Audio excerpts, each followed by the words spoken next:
మిగ్జామ్ తుఫాన్ తీవ్ర వాయుగుండంగా కొనసాగుతోంది. ఇది బలహీనపడి అల్పపీడనంగా మారబోతోంది. తుఫాన్ ప్రభావంతో ఏపీలో వర్షాలు కురుస్తున్నాయి. తూర్పు గోదావరి, పశ్చిమ గోదావరి, కోనసీమ, ఏలూరు జిల్లాలకు రెడ్ అలర్ట్ ప్రకటించారు. ఇక పలు ప్రాంతాల్లో విస్తారంగా వర్షాలు కురిసే అవకాశం ఉంది. దక్షిణ, ఉత్తర కోస్తా జిల్లాల్లో తేలికపాటి వానలు పడబోతున్నాయి.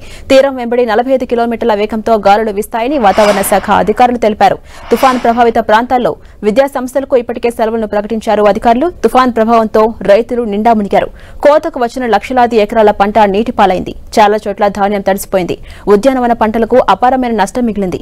తడిసిన ధాన్యాన్ని మద్దతు ధరకు కొనుగోలు చేయాలని రైతులు కోరుతున్నారు. 12,000 మందికి పైగా లోతట్టు ప్రాంతాల ప్రజలను పునరావాస కేంద్రాలకు తరలించారు. 400 పునరావాస కేంద్రాలను ఏర్పాటు చేశారు. పునరావాస కేంద్రాల దగ్గర వైద్య శిబిరాలు ఏర్పాటు చేశారు. ప్రజలకు ఆహారం అందిస్తున్నారు అధికారులు. ఇక మిగ్జామ్ ప్రభావంతో ఉమ్మడి విశాఖ జిల్లా వ్యాప్తంగా భారీగా వర్షపాతం నమోదైంది. లోతట్టు ప్రాంతాలు జలమయమైపోయాయి. వరి, ఉద్యానవన పంటలు నీట మునిగాయి. ఇవాళ కూడా ప్రభుత్వ, ప్రైవేటు స్కూళ్లకు జిల్లా కలెక్టర్ సెలవులను ప్రకటించారు. అనకాపల్లి జిల్లా బుచ్చయ్యపేట మండలంలో వర్షాలకు శారద నది తాత్కాలిక కాజువేపై భారీగా నీరు ప్రవహిస్తోంది. దీంతో రాకపోకలు నిలిచిపోయాయి. అనకాపల్లి ఆర్టీసీ కాంప్లెక్స్ నీట మునిగింది. అలాగే అల్లూరు జిల్లా పాడేరులో మిగ్జామ్ బీభత్సాన్ని సృష్టించింది. రోడ్లు కోతకు గురవుతున్నాయి. కొండ ప్రాంతాల్లో ఇళ్లు కూలిపోతాయని గిరిజనులు ఆందోళన వ్యక్తం చేస్తున్నారు. పంట పొలాలు నీట మునిగాయి. ఉమ్మడి పశ్చిమ గోదావరి జిల్లా వ్యాప్తంగా భారీ వర్షాలు కురిశాయి. గడిచిన 24 గంటల్లో జిల్లాలో సగటున 18 సెంటీమీటర్ల వర్షపాతం నమోదైంది. అత్యధికంగా పాలకొల్లులో 34 సెంటీమీటర్లు, ఆకువీడు, గణపవరంలో 22 సెంటీమీటర్లు, కాళ్ల, నర్సాపురం, ఇరగవరంలో 20 సెంటీమీటర్ల వర్షపాతం నమోదైంది. మిగిలిన 14 మండలాల్లో 15 నుంచి 17 సెంటీమీటర్ల వర్షపాతం నమోదైంది.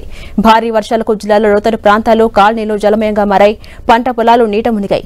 ఏలూరు జిల్లా జంగారెడ్డిగూడెం మండలం కొంగవారిగూడెంలో కరాటం కృష్ణమూర్తి ఎర్రకాలువ జలాశయానికి భారీగా వరద పెరుగుతోంది. రిజర్వాయర్ పూర్తిస్థాయి నీటి మట్టం 83.50 మీటర్స్ కాగా ప్రస్తుతం 82.68 మీటర్లకు చేరుకుంది. నీరు ప్రాజెక్టు 2 గేట్లు ఎత్తి దిగువకు 1400 క్యూసెక్ల నీటిని అధికారులు విడుదల చేస్తున్నారు.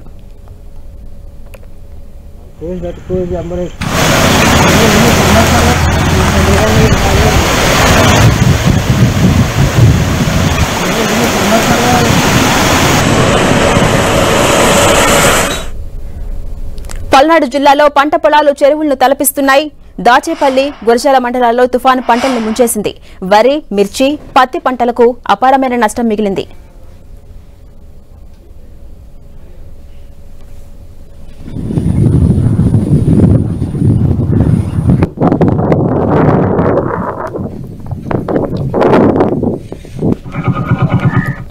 తూర్పుగోదావరి జిల్లా నల్లజర్ల మండలం జగన్నాథపురంలో చెరువుకు గండిపడింది. దీంతో గ్రామంపైకి వరద నీరు దూసుకొచ్చింది.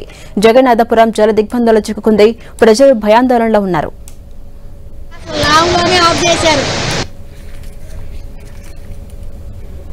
భారీ వర్షాలకు అరకు ఘాట్ రోడ్లోని అనంతగిరి కాఫీ ప్లాంటేషన్ దగ్గర మట్టి దిబ్బలు రోడ్డుపై పడడంతో ప్రజలు తీవ్ర ఇబ్బందులు పడుతున్నారు. బొర్రా గుహలకు వెళ్లే మార్గం మధ్యలో రైల్వే ట్రాక్ దగ్గర ఇబ్బందులు ఏర్పడ్డాయి.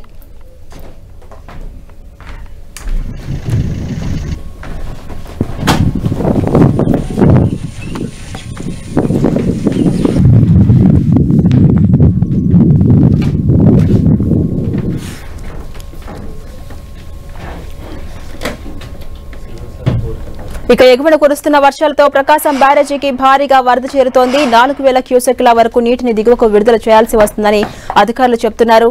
బ్యారేజీ ఎగువన, దిగువన ఉన్నవారు అప్రమత్తంగా ఉండాలని ఇప్పటికే అధికారులు ఆదేశించారు.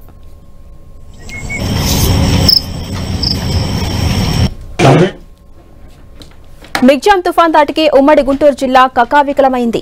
ప్రధానంగా తుఫాన్తో రైతులు తీవ్రంగా నష్టపోయారు. జిల్లా వ్యాప్తంగా 40,000 హెక్టార్లలో పంట నష్టం జరిగినట్టు అధికారులు అంచనా వేస్తున్నారు.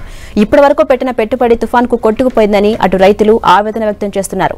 రైతన్నులు ఎదుర్కొంటున్న సంక్షోభాన్ని ప్రభుత్వం దృష్టిలో పెట్టుకుని పెట్టుబడిలో సగమైనా ఇవ్వాలని రైతులు డిమాండ్ చేస్తున్నారు. ప్రభుత్వం తమను ఆదుకోకపోతే ఆత్మహత్యలే శరణ్యమని వారు వాపోతున్నారు.